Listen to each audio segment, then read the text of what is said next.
안녕하세요. 저는 30대 후반의 평범한 주부입니다. 아니, 사실 평범하다고 하기엔 제가 겪은 일이 너무나 드라마 같긴 하네요. 아직도 가끔 이게 정말 내가 겪은 일이 맞나 싶을 때가 있을 정도고요. 오늘 제가 들려드릴 이야기는 시댁과 돈 문제로 밤잠 설치면서 고민하시는 분들이라면 꼭 끝까지 들어보셨으면 좋겠어요. 제 이야기를 듣고 나면 아마 세상에 이런 일이? 라고 하실 거예요. 자, 그러면 제 파란만장했던 결혼 생활 이야기 시작할게요. 저는 서울 외곽 지역에서 일남 일녀 중 막내딸로 태어났어요. 아버지는 중소기업에서 30년째 근무하시다가 최근엔 임원까지 되신 그야말로 성실함의 대명사 같은 분이시고요. 어머니는 강남에서 꽤 유명한 미술학원을 운영하고 계세요. 엄마 이 학원 이름을 말하면 거기 하는 사람들이 꽤 있을 정도로 입소문이 난 곳이에요. 매년 미대 합격생을 고정적으로 수십 명씩 배출하는 그런 학원이죠. 어려서부터 엄마 학원에서 자연스럽게 그림을 접해서 그런지 저도 미술에 재능이 있었나 봐요. 초등학교 때부터 각종 미술 대회란 대회는 다 휩쓸고 다녔고 중학교 때는 이미 넌 당연히 미대 갈 거지 라는 말을 수없이 들었죠. 그렇게 자연스럽게 미대에 진학했고 졸업 후엔 프리랜서 일러스트레이터로 활동하면서 나름 업계에서는 작가님 소리를 들으며 어느 정도 인정을 받게 됐답니다. 저희 엄마는 겉으로 보기엔 정말 우아하고 교양 있는 학원장님이에요. 항상 단정한 차림에 목소리도 나긋나긋하고 누가 봐도 저분은 교육자시구나 싶은 그런 분이죠. 하지만 속은 정말 단단한 분이셨어요. 학원 운영 20년 동안 온갖 진상 학부모들 다 상대해 보셨거든요. 성적 안 오른다고 따지는 학부모, 수강료 깎아달라고 우기는 학부모, 심지어 자기 아이만 특별 대우해달라는 학부모까지 그런 사람들 상대하다 보니 사람 보는 눈이 얼마나 정확한지 제가 연애할 때마다 남자친구 데려가면 딱 한 번 보고 판단하시는데 그게 정말 신기하게도 다 맞더라고요. 게다가 돈에 사람이 얼마나 달라질 수 있는지도 아셨대요. 학원 운영하시면서 너무 많은 걸 보셨나 봐요. 남편한테 속아서 전 재산 날리고 울면서 상담하러 오는 학부모들, 시집 돈 문제로 이혼 소송 중이라 아이 학원비도 못 내는 부모들, 배우자가 빚지고 도망가서 혼자 아이 키우는 싱글맘, 싱글데디 등. 얘야, 세상에 공짜는 없어. 특히 돈 앞에선 더 그래. 돈이 개입되는 순간 사람이 달라져. 엄마 말 명심해라. 이게 저희 엄마 입버릇이었어요. 그래서인지 제가 결혼한다고 했을 때 엄마가 특별한 선물을 주셨는데 그게 바로 비상금 통장이었죠. 그때만 해도 그 통장이 제 인생을 이렇게 뒤집어 놓을 줄은 정말 꿈에도 몰랐습니다. 엄마는 제가 어릴 때부터 항상 이렇게 말씀하셨거든요. 여자도 경제력이 있어야 해. 남편 믿고 살다가 뒤통수 맞는 여자들 내가 얼마나 많이 봤는데. 넌 절대 그런 일 당하면 안 돼. 그땐 그 말을 그냥 충고 정도로 들었거든요. 그러다 제가 25에 첫 개인전을 열었을 때였어요. 갤러리 대관료부터 작품 제작비까지 수천만 원이 들어갔는데 다행히 전시가 대성공이었어요. 작품도 거의 다 팔렸고 언론에서도 주목할 만한 신진 작가라고 조명해줬죠. 축하 파티가 끝나고 엄마랑 둘이 집 근처 조용한 와인바에 갔어요. 와인 한 잔씩 하면서 이런저런 얘기를 나누다가 엄마가 갑자기 진지한 표정으로 말씀하시더라고요. 네가 이렇게 성공해서 정말 기쁘다. 그런 의미로 엄마가 하나 말해줄 게 있어. 뭔데? 네가 번 돈과는 별개로 엄마가 너를 위해 따로 준비한 게 있어. 네가 결혼할 때 줄 거야. 그때는 엄마가 혼수 보태주시려고 모아두셨나 보다 정도로만 생각했어요. 우리 엄마가 얼마나 치밀한 분인지는 알았지만 설마 그 정도일 줄은 몰랐거든요. 그리고 몇 년 후 제가 결혼 전날이 되었을 때였어요.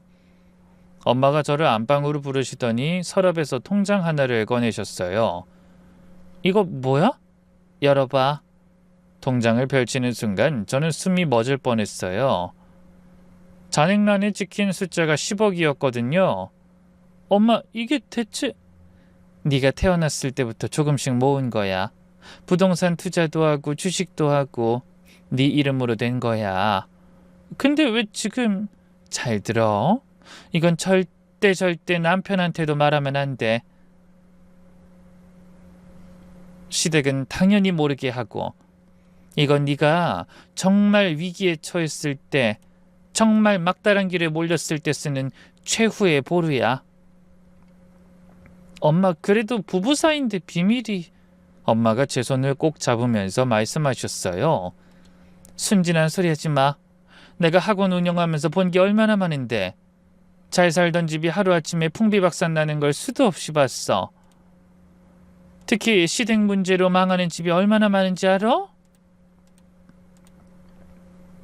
이 돈은 네가 정말 위험할 때 너와 네 미래의 아이를 지킬 수 있는 유일한 방패야.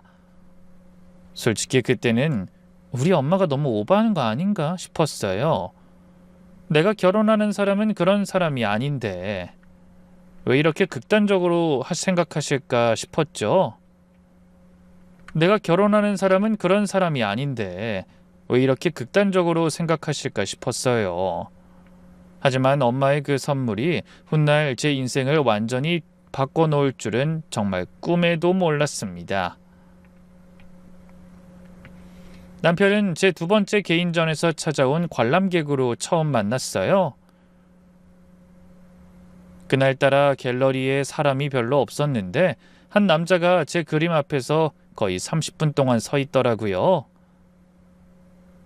검은 뿔테 안경에 깔끔한 셔츠 차림이었는데 뭔가 진지하게 작품을 감상하는 모습이 인상적이었어요. 저 혹시 작가님이신가요? 이 그림 정말 인상적이네요. 뭔가 마음 깊은 곳을 건드리는 느낌이에요. 제 작품을 이렇게 오래 봐주셔서 감사해요. 정말 작가님이셨군요. 제 소개도 하고 싶어요. 저는 IT 스타트업에서 개발자로 일하는 김진우라고 합니다. 사실 미술은 잘 모르지만 이 그림은 정말 뭐라고 설명하기 어려운데 계속 보게 되네요. 그렇게 자연스럽게 대화를 시작했어요. 커피 한잔 하자고 해서 갤러리 근처 카페에 갔는데 이야기 나누다 보니 시간 가는 줄 몰랐어요.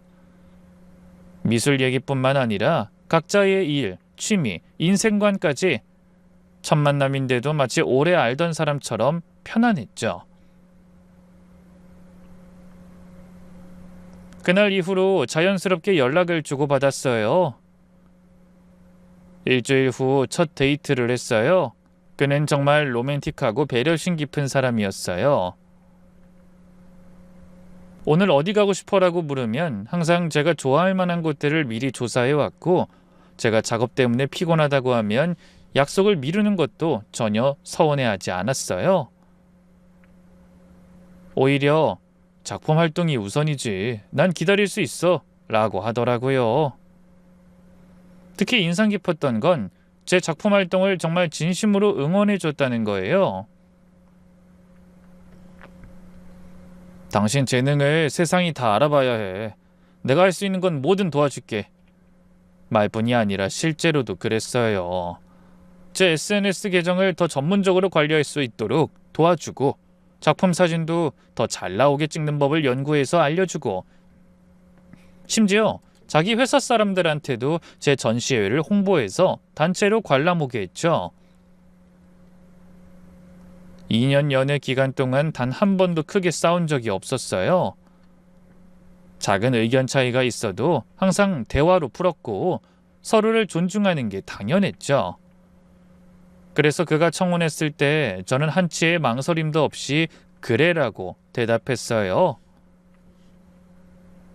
프로포즈도 정말 감동적이었죠. 제가 가장 아끼는 작품을 모티브로 한 반지를 직접 디자인해서 만들어 왔더라고요. 이 반지처럼 우리 사랑도 영원한 예술 작품이 되었으면 좋겠어. 결혼 준비하는 동안에도 정말 완벽했어요. 예식장 알아보는 것부터 신혼집 구하는 것까지 모든 걸 함께 의논하고 결정했죠.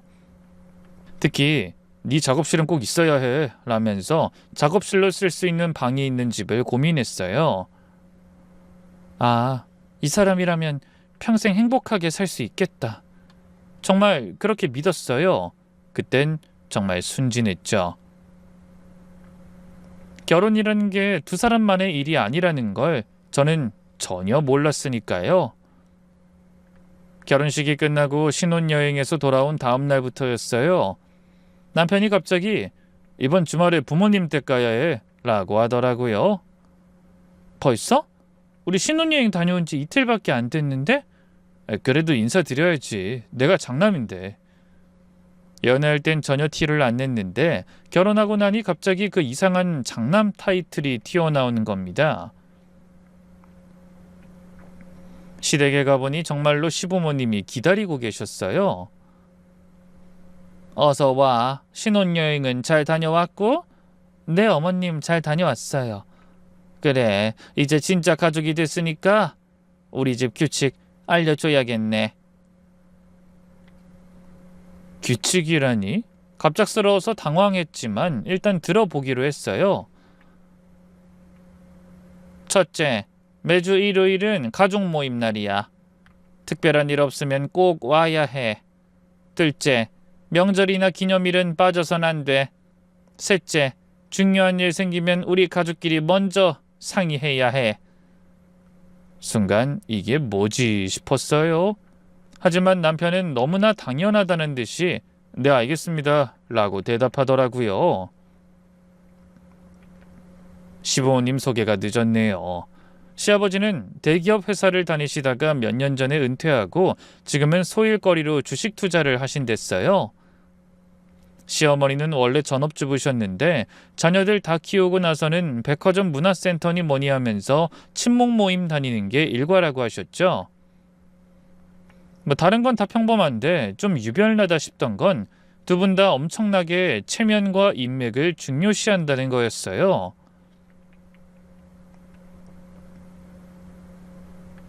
우리 며느리는 유명한 예술가야. 작품도 비싸게 팔린다고. 시어머니가 친구분들한테 저를 소개할 때마다 이렇게 말씀하시더라고요. 처음엔 자랑스러워 하시는구나 싶었는데 나중에 보니 완전히 착각이었어요. 어느 날 시댁에 갔더니 시어머니 친구분들이 와 계셨어요. 어머, 이분이 그 유명한 작가 며느리? 그래, 우리 며느리야. 그림 한 점에 1,000만 원씩 받는데. 세상에, 정말? 아이, 그럼 돈 엄청 잘 버시겠네요. 저는 황당했어요. 제 그림이 1,000만 원씩 한다니 실제로는 잘 팔려도 몇백만 원 정도인데 시어머니가 완전히 부풀려서 말씀하시는 거예요. 어머님, 제 그림이 그렇게 비싸지는. 아이고, 겸손까지 하시네. 제 말은 듣지도 않고 자기들끼리 이야기를 이어갔어요. 아무래도 체면을 중요시하다 보니 그런 거짓말도 쉽게 하시는 것 같더라고요. 우리 아들은 매달 꼬박꼬박 150만 원씩 줘. 시어머니의 마지막 한마디에 더욱 충격을 받았어요. 남편이 저 몰래 매달 시댁에 150만 원씩 생활비를 보내고 있었다는 사실이었죠. 그래서 집으로 돌아가 곧바로 남편에게 물었어요. 부모님에게 드린다던 150만 원은 뭐야? 그거 부모님 용돈이야. 용돈? 매달 150만 원을? 응, 원래 그래 왔어. 그런 걸 왜 미리 말 안 했어? 말하면 결혼 안 할까 봐. 어차피 우리 지금은 각자 돈 관리하니까 말할 필요 없잖아. 정말 어이가 없었어요. 그것도 모르고 결혼했다는 게, 그리고 그걸 당연하게 생각하는 남편이 너무 낯설게 느껴지더라고요. 하지만 자기 돈 자기가 그렇게 쓰겠다는데 뭐라 할 수도 없고 그냥 알았다 했습니다. 부부 사이여도 아직 통장은 합치면 안 되겠다는 교훈을 얻었죠. 결혼 1년 차 시댁의 간섭이 점점 도를 넘기 시작했습니다. 처음엔 그냥 안부 차원인 줄 알았는데 갈수록 제 사생활을 파고들더라고요. 며느리, 이번 달은 작품 몇 개나 팔았어? 아직 이번 달은 계약이 없어요, 어머님. 어머, 그래? 그럼 수입이 없다는 거야? 프리랜서가 원래 그래요. 들쭉날쭉하죠. 그럼 생활비는 어떻게? 우리 아들 월급으로만? 이런 대화가 매주 반복됐어요. 그러다가 어느 날은 대놓고 친정 재산까지 캐물으시더라고요. 며느리야, 친정은 뭐 하시는 분들이랬지? 아버지는 회사 다니시고 어머니는 학원 운영하세요. 학원? 어디에 있는 학원? 강남이요. 어머, 강남? 그럼 건물주야?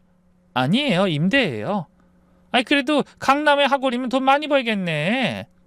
몇 평이나 돼? 질문이 끝도 없었어요. 나중엔 우리 친정 부모님 재산이 얼마나 되는지, 저한테 상속해 줄 게 있는지까지 은근슬쩍 떠보시더라고요. 그런데 진짜 폭발한 건 다른 일 때문이었어요. 어느 날 시어머니가 친구들과의 모임에서 돌아오시더니 이런 말씀을 하시는 거예요. 우리 친구 며느린 친정에서 아파트도 사줬대. 요즘은 다들 그렇게 한다던데.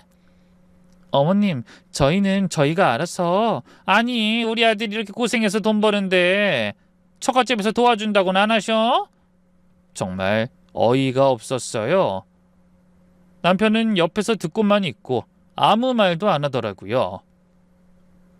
그날 집에 와서 남편한테 따졌어요.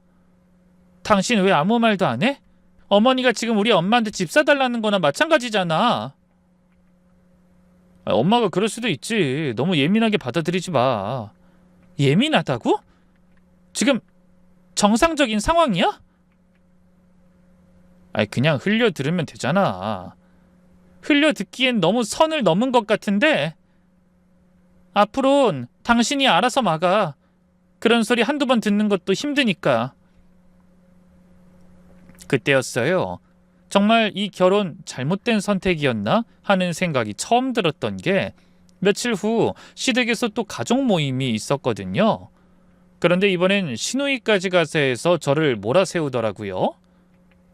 언니, 우리 엄마 아빠가 얼마나 고생하셨는지 알아요?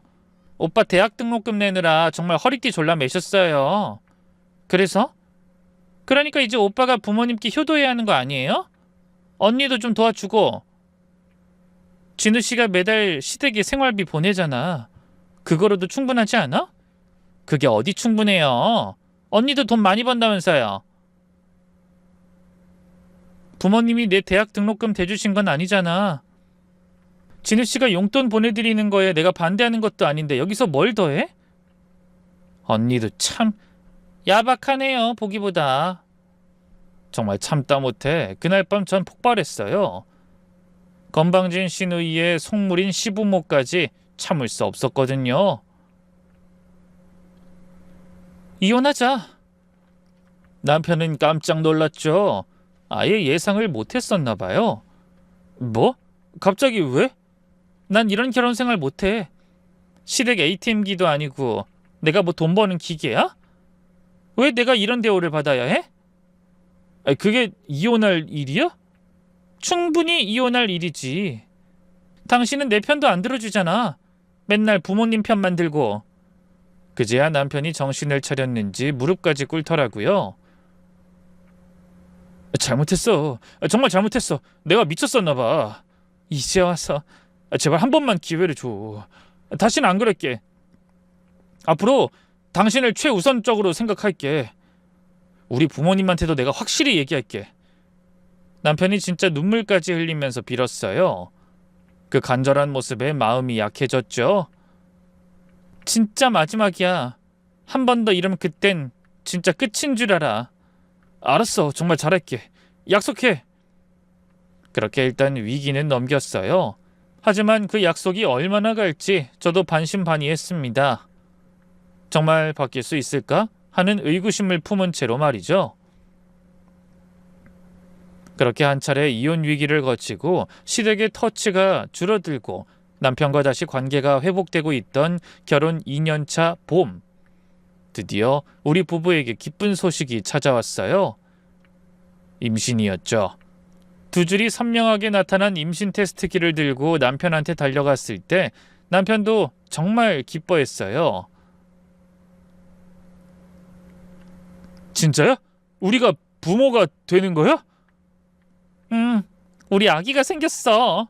하지만 기쁨도 잠시, 입덧이 시작되면서 지옥이 펼쳐졌습니다.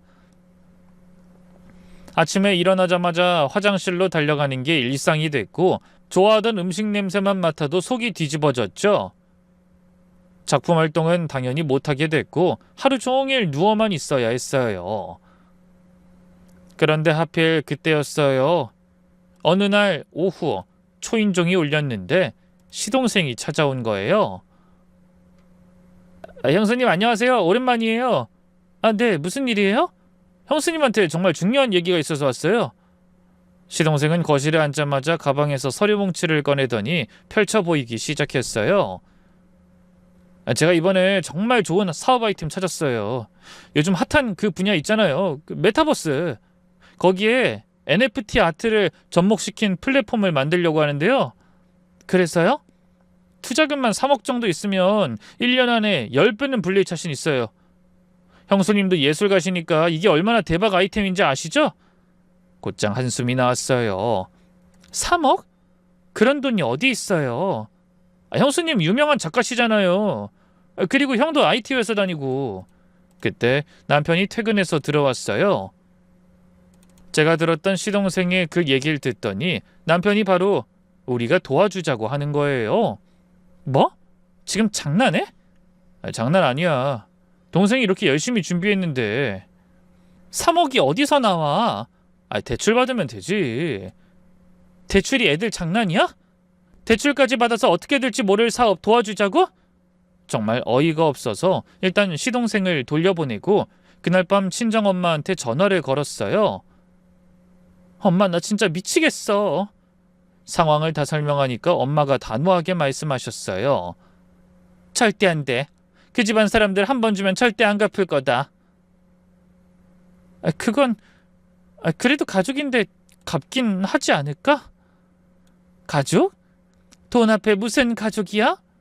게다가 너 임신했잖아. 아기 낳고 키울 돈도 필요한데 무슨 소리야? 근데 남편이 자꾸... 그리고 하나 더 말해줄게. 시동생 사업? 100% 망해. 내가 장담해. NFT고 메타버스고 다 좋은데 경험도 없는 사람이 뛰어들어서 성공할 분야가 아니야. 엄마가 어떻게 알아? 학원에 IT 회사 다니는 학부모들이 얼마나 많은데 다들 그런 얘기해. 지금 너무 많은 사람들이 뛰어들어서 이미 레드오션이래. 엄마 말씀 듣고 확신을 갖고 남편한테 말했어요. 절대 안 돼. 우리 아기 낳고 키울 돈도 필요한데 시동생한테 줄 생돈은 없어. 그래도는 무슨? 대출까지 받아서 사업자금 내주자고? 미쳤어? 잘못되면 그 책임 우리가 지는 거야. 그렇게 해서 시동생 제안을 거절하기로 한 다음 날 시어머니한테 전화가 왔어요. 며느리야, 우리 막내가 갔다며? 네, 어머님. 그래서 어떻게 하기로 했어? 죄송하지만 저희도 형편이 안 돼요. 아기도 곧 태어나는데. 아니, 너 돈 많이 번다면서 그 정도도 안 돼? 어머님, 저 지금 입덧으로 일도 못하고 있어요. 그럼 친정에서라도. 어머님, 지금 임신한 며느리한테 이러시는 거예요? 누가 시동생 사업 도와주려고 친정에까지 손을 내밀어요? 제가 화를 내니까 그제야 전화를 끊으셨어요. 그 후로 시댁 분위기가 완전히 싸늘해졌죠.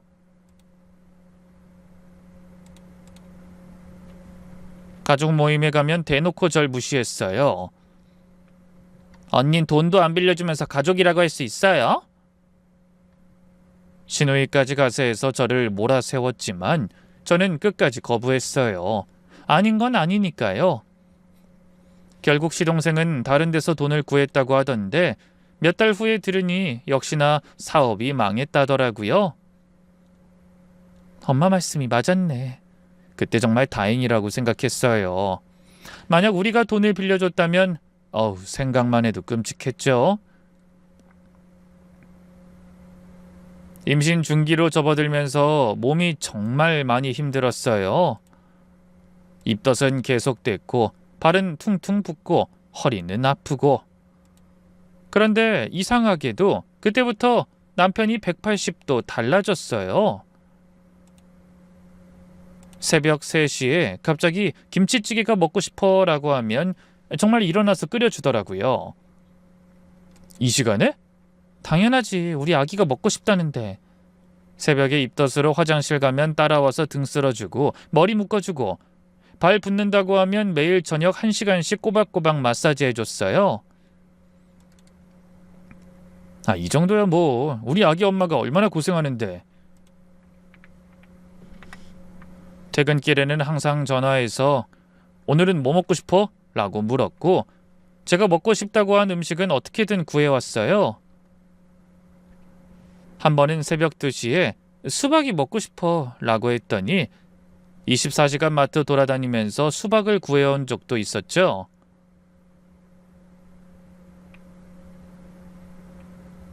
겨울에 수박을 어떻게 구했어? 과일 가게 다 뒤졌거든. 우리 아기가 먹고 싶다는데 못 구할 게 뭐가 있어. 주말엔 시댁 가자는 소리도 안 했어요. 이번 주도 쉬자. 당신 힘들잖아. 어머님이 뭐라고 하실 텐데? 내가 알아서 얘기할게. 당신은 걱정하지 마. 매일 밤 제 배에 얼굴 대고 아기한테 말도 걸었어요. 아가야, 아빠야. 엄마 너무 힘들게 하지 마. 우리 예쁘게 만나자. 태교 음악도 직접 찾아서 들려주고 태교 동화책도 읽어주고 육아 관련 책들을 잔뜩 사와서는 밤마다 공부하더라고요. 벌써부터 이렇게 공부해서 뭐해? 미리 준비해야지. 난 정말 좋은 아빠가 되고 싶어. 심지어 산후조리원도 직접 발품 팔아서 알아봤어요. 서울에서 제일 좋다는 곳들은 다 가봤죠. 여기 어때? 시설도 좋고 음식도 맛있대. 비싸지 않아? 돈은 중요하지 않아. 당신이 편안하게 조리하는 게 제일 중요해. 정말 감동적이었어요. 이 사람도 아빠가 되니까 달라지는구나. 정말 변할 수 있구나. 희망을 갖게 됐죠. 어느 날 밤 남편이 제 손을 꼭 잡으면서 말했어요. 미안해. 그동안 내가 너무 부모님 편만 들었지? 앞으로는 정말 당신하고 우리 아기만 생각할게. 우리 셋이 행복하게 사는 게 제일 중요해. 그 말을 듣고 정말 믿었어요. 이제 정말 우리 가족을 최우선으로 생각하는구나. 그동안 제가 너무 매정했나 싶기도 했고요. 그래서 다시 한번 이 사람을 믿어보기로 했죠. 하지만 그 믿음이 산산조각 나는 데는 그리 오래 걸리지 않았습니다.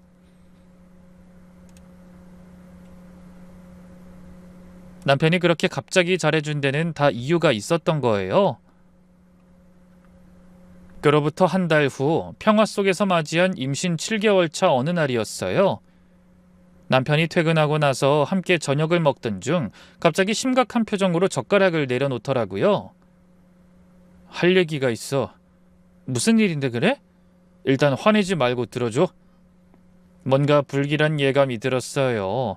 들으면 안 될 이야기를 듣는 기분. 남편은 한참을 뜸들이다가 입을 열었어요. 사실 나 당신 통장 본 적 있어. 뭐? 순간 심장이 쿵 내려앉았어요. 그 10억 있는 통장 말이야. 언제? 왜? 왜 남의 통장을 봤어? 정말 우연이었어. 당신이 임신하기 한 달 전쯤? 그 서류 찾다가 우연히. 순간 머릿속에서 퍼즐이 맞춰지기 시작했어요. 임신하기 전까지는 그렇게 무관심하더니 임신하자마자 갑자기 잘해주기 시작한 게 설마... 그래서? 그 돈 보고 나한테 갑자기 잘해준 거야? 아니야, 그건 절대 아니야. 그럼 뭐야? 임신 전까지는 시댁 편만 들더니 임신하고 나서 갑자기 왜 그렇게 잘해줬는데? 남편이 당황하면서 변명하기 시작했어요. 그건 정말 당신이 임신한 게 기뻐서. 거짓말하지 마.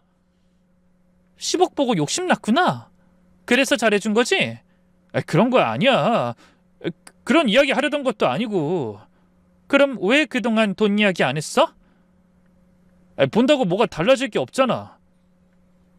우리가 돈 때문에 부부가 된 것도 아니고. 근데 혹시 그 돈 우리 시댁에 딱 3년만 빌려주면 안 될까? 정말 어이가 없어서 웃음이 나왔어요. 하! 결국 그 얘기가 하고 싶었구나? 우리 아버지가 주식으로 큰 손실을 봤어. 5억 정도. 집까지 날릴 상황이야. 그래서 딱 3년만 빌려주면 돼. 3년 후에는 한 푼도 안 빠지고 다 갚을게. 내가 보증할게. 미쳤어? 그게 내 돈인 줄 알아? 우리 엄마가 평생 모아서 준 비상금이야. 부부 사이에 비상금이 따로 있어? 그런 큰 돈을 숨긴 게 더 큰 문제 아니야? 순간 남편의 본색이 드러났어요. 뭐? 내가 문제라고? 그래. 부부 사이에 신뢰가 없으면 무슨 의미가 있어? 10억이나 되는 돈을 숨기고 있었잖아. 그럼 당신은? 매달 시댁에 150만 원씩 보내는 것도 결혼 전에 말 안 했잖아. 그것도 숨긴 거 아니야? 그거랑 이거랑은 다르지. 뭐가 달라? 똑같이 속인 거지. 남편이 갑자기 소리를 지르기 시작했어요. 내가 얼마나 힘든지 알아? 부모님은 요양병원까지 생각하고 계셔. 근데 며느리라는 사람이 돈 있으면서도 모른 척해? 지금 그걸로 협박하는 거야? 협박이 아니라 사실이잖아. 그래도 안 돼. 절대 안 돼. 그날부터 냉전이 시작됐어요. 남편은 저를 이기적인 여자, 돈독이 오른 여자, 가족도 모르는 냉혈한이라고 몰아세웠고 저는 하루 종일 방에만 틀어박혀 있었죠. 밥도 각자 알아서 먹고 필요한 말만 겨우 주고받고 임신한 몸으로 받는 스트레스가 얼마나 컸는지. 태동도 줄어들고 배도 자주 뭉치고 정말 지옥 같은 나날이었어요. 냉전이 한 달째 지속되면서 제 몸 상태는 최악이 됐어요. 밥을 제대로 못 먹으니 체중이 빠지고 잠도 못 자니 다크서클이 발까지 내려왔죠. 병원 정기검진을 갔더니 의사 선생님이 걱정스러운 표정으로 말씀하시더라고요. 태동이 현저히 줄었네요. 산모님이 스트레스를 많이 받으시는 것 같은데. 네, 이러다 조산 위험도 있어요. 정말 조심하셔야 해요. 그날 밤 배가 너무 아파서 잠에서 깼어요. 식은땀이 비오듯 쏟아지고 배는 돌덩이처럼 딱딱하게 뭉쳐 있었죠. 비명소리에 남편이 뛰어왔어요. 왜 그래? 괜찮아? 배가 너무 아파. 병원 가자 빨리. 응급실에 도착하니 의사가 바로 검사를 시작했어요. 자궁 수축이 있네요. 조기 진통 증상입니다. 입원하셔야 해요. 아기는 괜찮아요? 지금은 괜찮지만 안정을 취하지 않으면 위험할 수 있어요. 병원 침대에 누워서 링거를 맞으면서 정말 많은 생각이 들었어요. 이렇게까지 해야 하나? 아기한테 미안해서 어떡하지? 남편이 병원 복도에서 울면서 전화하는 소리가 들렸어요. 엄마 미안해요. 정말 미안한데 지금은 아내가 너무 위험해서. 네, 그런 얘기는 나중에 해요. 제발. 한참 후에 병실로 들어온 남편은 눈이 퉁퉁 부어 있었어요. 미안해. 정말 미안해. 내가 미쳤었나 봐. 당신이 맞아. 내가 너무 이기적이었어. 우리 아기가 제일 중요한데. 남편이 제 손을 잡고 무릎을 꿇었어요. 제발 한 번만, 딱 3년만 빌려줘. 정말 3년 후에 한 푼도 안 빠지고 다 갚을게. 우리 아기한테 맹세할게. 만약 못 갚으면 내가 평생 일해서라도 갚을게. 부모님이 정말 죽을 것 같아. 아버지가 매일 소주만 드시고 엄마는 잠을 못 자서 쓰러지셨어. 제발. 남편이 정말 처절하게 울면서 빌었어요. 그 모습을 보니 마음이 약해졌죠. 그리고 무엇보다 이 스트레스를 계속 받으면 정말 아기한테 무슨 일이 생길 것 같았어요. 퇴원하고 집에 와서 저는 친정 엄마한테 전화를 걸었어요. 엄마, 왜 그래? 목소리가 왜 그래? 상황을 다 설명하니까 엄마가 한참 동안 말이 없으셨어요. 엄마 어떻게 하지? 네가 결정해. 단 후회하지 않을 자신이 있으면. 엄마는 어떻게 생각해? 글쎄, 이미 10억 있는 걸 알았으니 안 빌려줘도 평생 시달릴 거야. 그렇겠지? 차라리 빌려주고 3년 후를 기다려봐. 대신 철저하게 준비해. 차용증, 공증 다 받아놔. 그래도 될까? 그리고 엄마가 도와줄게. 그 사람들이 만약 3년 후에 안 갚으면 그땐 엄마가 나설게. 엄마 말씀이 맞았어요. 이미 그들이 알아버린 이상 안 빌려줘도 지옥, 빌려줘도 지옥이라면. 저는 결심했습니다. 대신 철저하게 준비하기로요. 퇴원 다음 날 아침 저는 무거운 마음으로 시댁에 갔어요.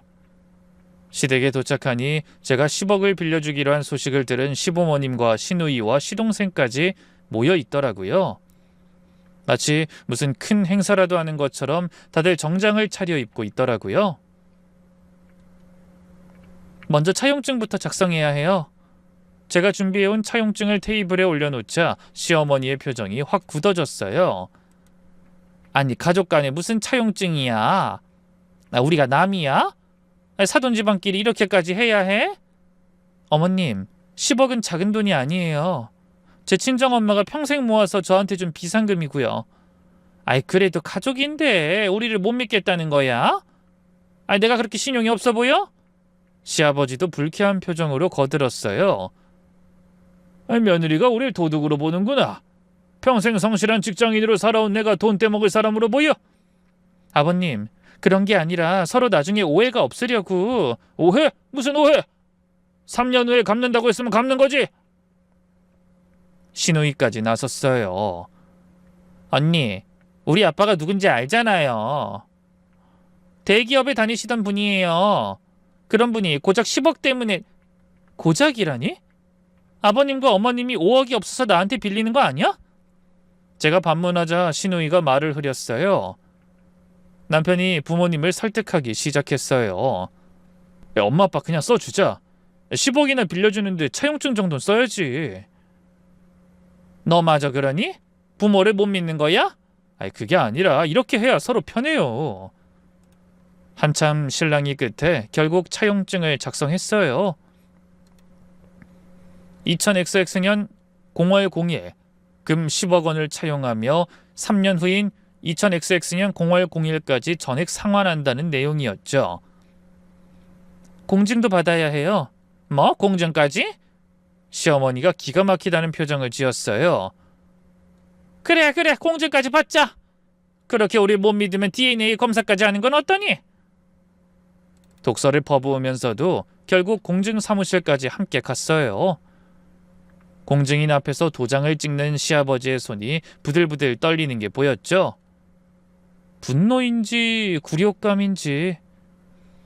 공증까지 마치고 제가 핸드폰으로 10억을 송금하는 순간 시댁 분위기가 180도 바뀌었어요. 띠링! 입금 확인 문자 소리가 나자마자 현실이 실감났는지 시어머니가 제 손을 덥석 잡았어요. 아이고, 됐다. 며느리야, 정말 고마워. 은혜 절대 잊지 않을게. 눈물까지 글썽이시면서 저를 껴안으려고 하더라고요. 며느리 덕분에 우리가 살았어. 정말 구세주야, 구세주. 시아버지도 갑자기 자신감 넘치는 목소리로 말씀하셨어요. 아이, 걱정 마. 이 돈으로 다시 투자하면 2배, 아니 3배로 불려서 갚을게. 내가 이번엔 정말 신중하게 종목 선정해서. 아버님, 투자는 신중하게 하세요. 안 하면 더 좋고요. 아이, 당연하지. 이번엔 정말 다를 거야. 내가 그동안 공부한 게 있어. 시누이도 와서 당황스러운 애교를 부렸어요. 언니, 정말 고마워요. 앞으로 정말 잘할게요. 시동생은 90도로 인사를 몇 번이나 했어요. 형사님, 정말 감사합니다. 평생 이 은혜 잊지 않겠습니다. 이번 주말에 특별히 호텔 뷔페 가자. 내가 쏠게. 시어머니가 신이 나서 말씀하셨어요. 마치 로또라도 당첨된 것처럼 들떠 있었죠. 하지만 그 환대와 감사는 정확히 3개월을 못 갔어요. 그들에게 10억은 이미 갚을 필요 없는 우리 돈이 되어버렸거든요. 2년이 지났을 때였어요. 아기도 이제 엄마 아빠를 또렷하게 말하고 뒤뚱뒤뚱 걸어다니면서 온 집안을 헤집고 다녔죠. 저도 육아와 함께 조금씩 작품 활동을 재개했어요.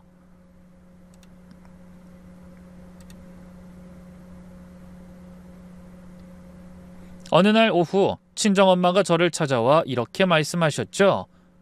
얼굴이 많이 수척해졌네. 시댁에서 또 뭐라 그래? 요즘은 그냥 돈 얘기는 아예 안 해. 마치 그런 일 없었던 것처럼. 그럴 줄 알았어. 엄마가 차를 한 모금 마시더니 핸드백에서 아이패드를 꺼냈어요. 엄마, 그건 뭐야? 네 시댁 관련 자료들. 엄마가 화면을 켜자 거기엔 엑셀 파일이 빼곡하게 정리돼 있었어요. 이게 다 뭐야? 네 시아버지 주식계좌 거래 내역. 에? 이걸 어떻게... 엄마가 아는 사람이 네 시아버지랑 같은 증권사단이거든. 김전무라고 부동산으로 돈 좀 번 사람인데 네 시아버지가 그 사람한테 투자 조언 구한다고 맨날 달라붙는데. 엄마가 화면을 넘기면서 설명을 이어갔어요. 봐, 10억 받자마자 바로 다음날 5억을 코스닥 종목에 몰빵했네. 그것도 바이오 회사. 5억을? 그리고 한 달 만에 반토막 났어. 지금 2억 5천 정도 남았을 거야. 제 눈앞이 캄캄해졌어요. 나머지 5억은? 부동산에 3억, 나머지는 생활비랑 빚 갚는 데 썼대. 알아보니까 네 시어머니가 문화센터에서 자랑하고 다녔다더라. 우리 며느리가 10억 지원해줘서 이제 여유롭게 산다고. 미쳤네 진짜. 그리고 이것 봐. 엄마가 또 다른 파일을 열었어요. 거기엔 이름과 전화번호, 주소가 빼곡히 적혀 있었죠. 이건 뭐야? 네 시댁 인맥 리스트야. 시아버지 대학 동창회, 시어머니 문화센터 친구들, 성당 사람들, 친척들, 이웃 주민들 총 287명. 287명? 이걸 다 어떻게 조사했어? 엄마, 정보망을 무시하면 안 돼. 다 연결돼 있어. 엄마의 정보력에 소름이 돋았어요. 엄마 혹시 FBI 출신이야? 바보야, 이 정도는 기본이야. 이제 본격적으로 준비해야 해. 엄마가 서류 뭉치를 꺼냈어요. 이게 뭐야? 채권 추심 공고문 양식. 1년 후에 네가 매달 독촉 문자 보내고 안 갚으면 이 사람들한테 전부 발송할 거야. 그래도 되는 거야? 당연하지. 정당 채권 추심이야. 법적으로 아무 문제 없어. 그리고 네 시부모님이 제일 무서워하는 게 뭐야? 체면 구기는 거? 맞아. 체면이 더 중요한 사람들이야. 20년 동안 쌓아온 이미지가 하루아침에 무너지는 걸 상상해봐. 안 주고 백이나. 엄마의 계획을 듣고 있자니 소름이 쫙 돋았어요. 우리 엄마가 이렇게 무서운 사람이었다니. 한편으로는 참 대단하다는 생각까지 들더라고요. 어떻게 이런 생각까지 했을까? 그렇게 3년째 되던 해 1월부터 저는 엄마 말처럼 매달 정중하게 독촉 문자를 보냈어요. 어머님, 아버님 안녕하세요. 이제 12개월 남았습니다. 차근차근 준비 부탁드려요. 처음엔 답장이라도 왔어요. 알았어, 준비하고 있어. 하지만 3개월쯤 지나니까 반응이 달라졌어요. 어느 날 시댁 가족 모임에 갔는데 시어머니가 친척들 앞에서 대놓고 제 흉을 보더라고요. 우리 며느리가 요즘 이상해졌어. 매달 독촉 문자를 보낸다니까. 우리가 도망갈 사람들도 아니고. 어머, 정말? 가족끼리 그래도 되나? 얼마를 빌렸는데? 얼마 안 돼. 뭐 며칠이면 갚을 돈 가지고 그런다니까. 세상에 사람 그렇게 안 봤는데. 큰어머니가 혀를 차면서 거들었어요. 그러게 말이야. 요즘 젊은 사람들은 정이 없어. 우리 땐 가족끼리 돈 얘기도 안 했는데. 아유 맞아요. 너무 야박해요. 시누이도 가세했어요. 그리고 솔직히 언니가 우리한테 준 게 뭐 있나? 우리가 언니 임신했을 때 얼마나 잘해줬는데. 그러니까 뭐 우리가 남이야? 가족이잖아. 시아버지까지 나섰어요. 아이 그 돈이 원래 우리 돈이나 마찬가지 아니냐? 뭐 가족 돈이지 네 돈 내 돈이 어딨어? 정말 기가 막혔어요. 10억을 빌려줬는데 오히려 제가 나쁜 사람이 됐으니까요. 앞담하는 걸 보다 못해 제가 나섰어요. 아버님, 약속한 걸 잊으신 거예요?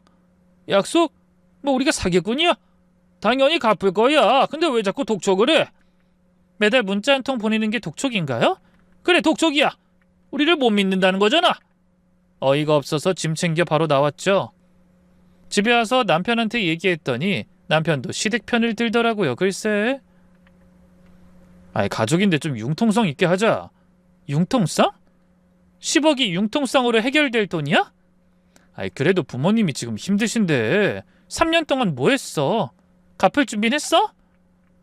아이 그게 그 아버지가 또 투자 실패하셔서. 그러게 누가 투자하래? 빚 갚으랬지? 아 이번엔 진짜 만회할 수 있을 줄 알았대. 근데 또 정말 어이가 없어서 말이 안 나왔어요. 6개월 전 시댁 가족 모임에서 저는 다시 한번 공식적으로 통보했어요. 이제 6개월 남았습니다. 꼭 준비 부탁드립니다. 그러자 시아버지가 갑자기 소리를 지르셨어요. 아 알았다고 몇 번을 말해? 아, 왜 자꾸 우리를 채무자 취급해? 우리가 전과자야? 전과자 취급이 아니라 약속을 지켜달라는 거예요. 약속. 맨날 약속 타령이야. 아, 우리 도망갈 것 같아. 네가 그렇게 말하니까 더 갚기 싫다.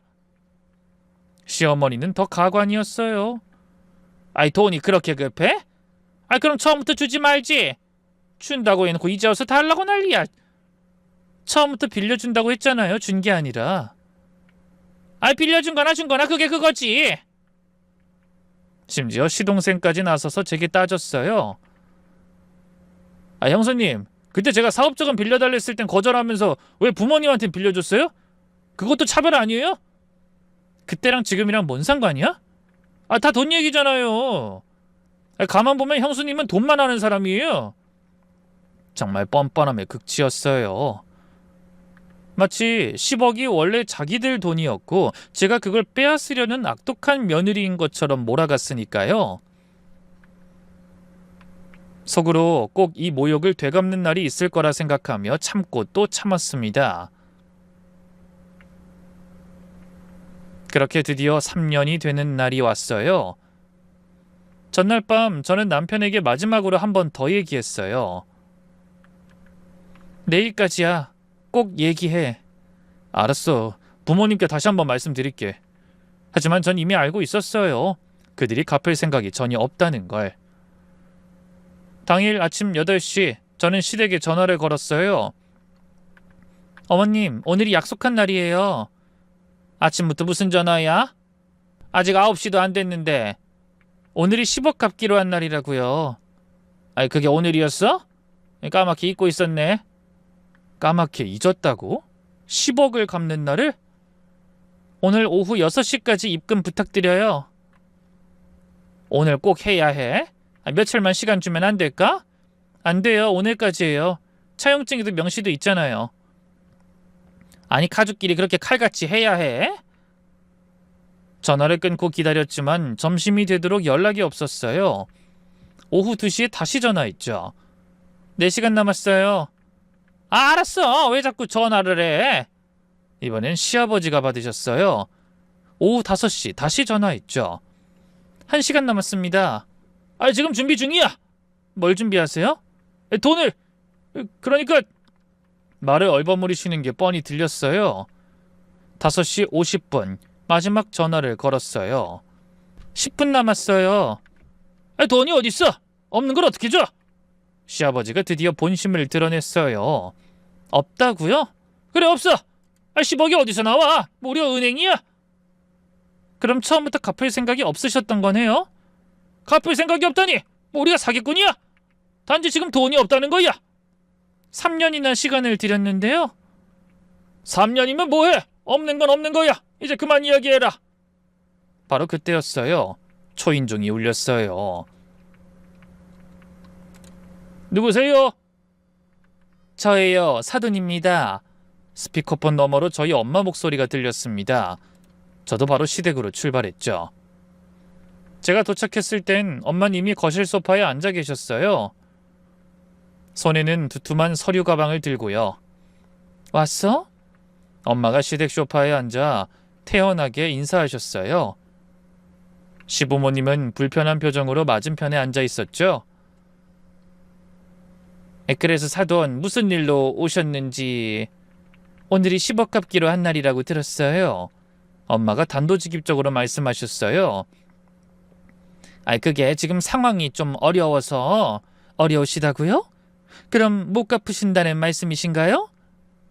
못 갚는 게 아니라 시간이 좀 더 필요해요. 얼마나요?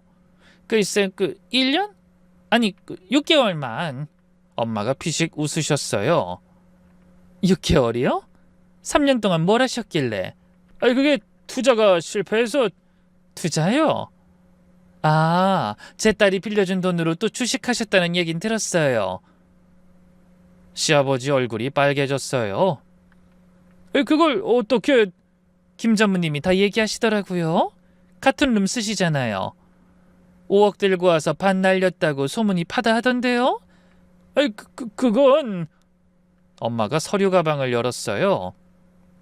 그럼 이제 시작해야겠네요. 뭘 시작한다는 거예요? 엄마가 서류를 하나씩 꺼내기 시작했어요. 채권 추심 공고문이에요. 법적으로 정당한 절차예요. 채권 추심? 네, 여기 보세요. 엄마가 첫 번째 서류를 펼쳤어요. 첫 번째, 시아버님 대학교 동창회 25명. 뭐? 이분들께 모두 채무 불이행 사실을 알릴 거예요. 시아버지 손이 떨리기 시작했어요. 두 번째, 시어머님 백화점 문화센터 수강생 45명. 시어머니가 새파래졌어요. 세 번째, 성당 교우 36명. 네 번째, 양가 친척 62명. 다섯 번째, 그리고 이게 제일 중요한데요. 엄마가 또 다른 종이를 꺼냈어요. 현재 거주하시는 아파트 전세대 156세대. 뭐라고? 각 집 현관문이랑 엘리베이터 게시판에 다 붙일 거예요. 10억 채무 불이행 안내문이라고. 시부모님이 동시에 벌떡 일어났어요.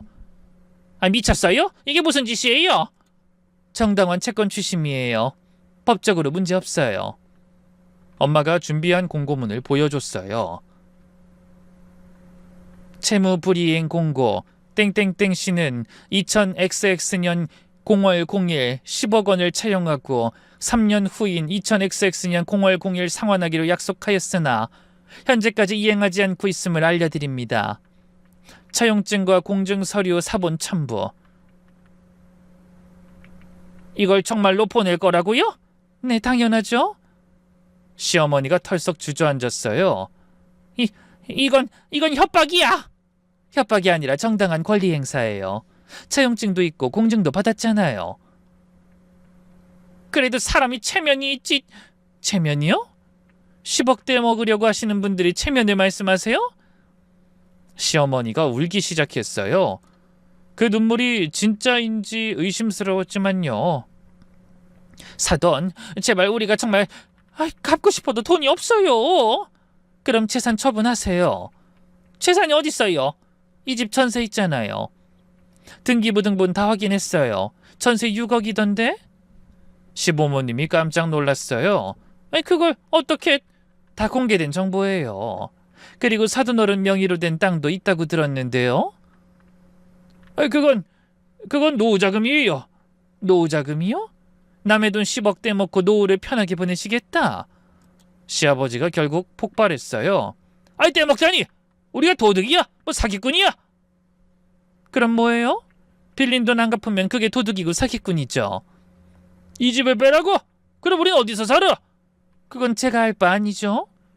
빌릴 때 갚을 능력도 없으면서 빌렸단 말이에요? 한참 침묵이 흐른 후 시아버지가 시어머니를 쳐다봤어요. 두 사람이 눈빛으로 대화를 나누는 게 보였죠. 며칠만 시간을 주세요. 며칠요? 네, 늦어도 일주일 전까진 꼭 어떻게든 마련해 볼게요. 엄마가 시계를 봤어요. 좋아요. 일주일 후 이 시간까지. 단 10억 전액이에요. 한 푼이라도 부족하면 바로 공고문 발송합니다. 하지만 지금 당장 10억으로 어떻게... 은행 갈 시간 아직 남았네요. 대출이든 뭐든 알아서 하세요. 엄마가 일어서면서 마지막으로 한마디 더 하셨어요. 아, 그리고 이미 공고문 발송 준비는 다 끝났어요. 클릭 한 번이면 이 사람들에게 동시에 발송돼요. 제가 조사한 모든 분들이죠. 시부모님은 완전히 넋이 나간 표정이었어요. 이 이야기를 들은 남편은 너무한다며 집을 나가 시댁으로 향했고 그동안 친정엄마가 저희 집에서 머무셨죠. 그렇게 일주일 후 오전 시댁에서 전화가 왔어요. 시아버지였어요. 6억밖에 못 모았다. 6억이요? 정말 최선을 다했는데 이것밖에... 제 대답에 옆에 있던 엄마가 받으셨어요. 6억이요?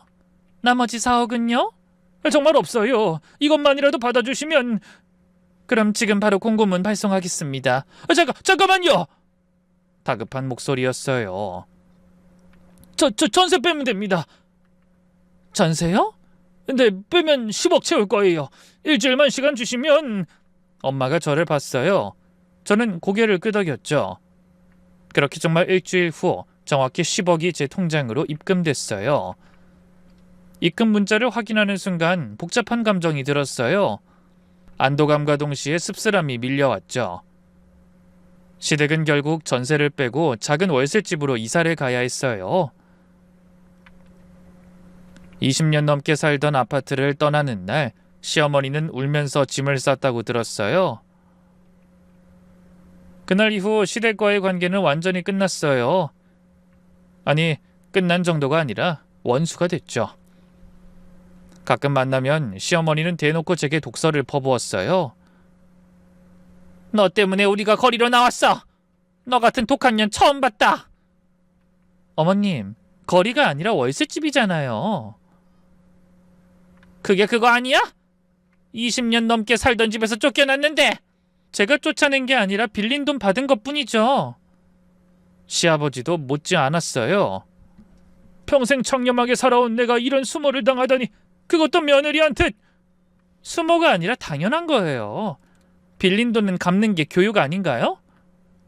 시누이는 더 가관이었어요. 언니가 우리 가족 파탄 냈어요. 이게 사람이 할 짓이에요? 파탄은 니네가 낸 거지. 난 내 돈 돌려받은 것뿐이야. 시동생은 아예 저를 투명인간 취급했어요. 그런데 가장 충격적인 건 남편의 태도였죠. 당신이 우리 부모님 거리로 내쫓았어. 또 그 소리? 내가 몇 번을 말해. 난 그냥 빌린 돈 받은 거라고. 그래도 우리 부모님인데 그렇게까지 해야 했어? 그럼 10억 그냥 떼이라고? 가족인데 가족? 10억 떼먹으려고 한 사람들이 가족이야? 매일 같은 싸움의 반복이었어요. 아기 앞에서도 서슴없이 싸웠고 냉전이 일상이 됐죠. 어느 날 새벽 아기가 울어서 깼는데 남편은 거실 소파에서 자고 있었어요. 그 모습을 보면서 생각했죠. 이게 결혼 생활인가? 이렇게 사는 게 맞나? 다음 날 아침 저는 결심했어요. 이혼하자. 남편은 커피잔을 내려놓으며 저를 봤어요. 진심이야? 더는 못 살겠어. 우리 아기는? 내가 키워야지. 양육비는 법대로 줘. 정말 이혼할 거야? 우리 서로 지옥에서 벗어나자. 남편은 한참 동안 말이 없다가 그래, 나도 더는 못하겠다. 너 같은 독한 여자랑은. 나도 너 같은 비겁하고 이기적인 효자랑은 못 살아. 그렇게 우리는 이혼하기로 합의했어요. 이혼 절차는 의외로 순조로웠어요. 재산 분할에서 다툴 것도 없었고 양육권도 제가 갖기로 쉽게 합의됐죠. 법원 조정실에서 마지막 도장을 찍는 순간 남편이 말했어요. 후회할 거야. 나 같은 남자 또 없어. 맞아. 너 같은 하찮고 가짜는 남자 없지. 누가 더 후회할진 두고 보자. 우리 부모님 때문에 이혼한다고 하면 다들 네가 이상하다고 할 거야. 아니지만 그렇다고 쳐줄게. 어차피 내 인생이니까. 법원을 나오면서 느낀 건 해방감이었어요. 무거운 짐을 내려놓은 것 같은 홀가분함. 시댁과는 완전히 연을 끊었어요. 시부모님은 동네 사람들에게 이렇게 말하고 다닌다고 들었어요. 그 독한 며느리 때문에 우리가 집까지 잃었어요. 10억이나 되는 돈을 기어코 받아가더라고요. 난 그저 우리 아들이 불쌍해서 그런 여자 만나서 고생했으니까요. 하지만 진실을 아는 사람들도 있었죠. 엄마 친구인 문화센터 원장님이 전화 주셨어요. 네 시어머니가 여기저기 다니면서 너 욕하던데 다들 속으로는 빌린 돈은 갚아야지 뻔뻔하긴이라고 하더라. 걱정 마. 진정으로 돌아온 저를 엄마는 따뜻하게 맞아주셨어요. 잘했어. 이제 제대로 된 인생 시작하는 거야. 엄마, 나 잘한 거 맞지? 당연하지. 네가 너무 잘 버텼어. 이제 너랑 우리 손주만 행복하면 돼. 아빠도 저를 안아주시며 말씀하셨어요. 우리 딸 고생 많았다. 이제 아빠가 지켜줄게. 이혼한 지 2년이 지난 지금 저는 아이와 함께 새로운 동네로 이사했어요. 작은 아파트지만 저희에게는 천국 같은 공간이죠. 놀라운 건 제 삶의 모든 면이 좋아졌다는 거예요. 작품 활동도 다시 궤도에 올랐어요. 스트레스가 사라지니 창작욕이 샘솟더라고요. 최근에 연 개인전은 전 작품이 판매됐고 해외 갤러리에서도 러브콜이 왔어요. 경제적으로도 안정됐어요. 시댁에 나가던 돈이 없으니 오히려 여유가 생겼죠. 그 10억도 다시 안전한 곳에 잘 보관하고 있고요.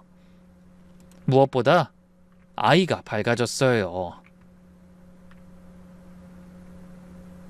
매일 싸우는 부모를 보지 않으니 아이도 정서적으로 안정됐죠.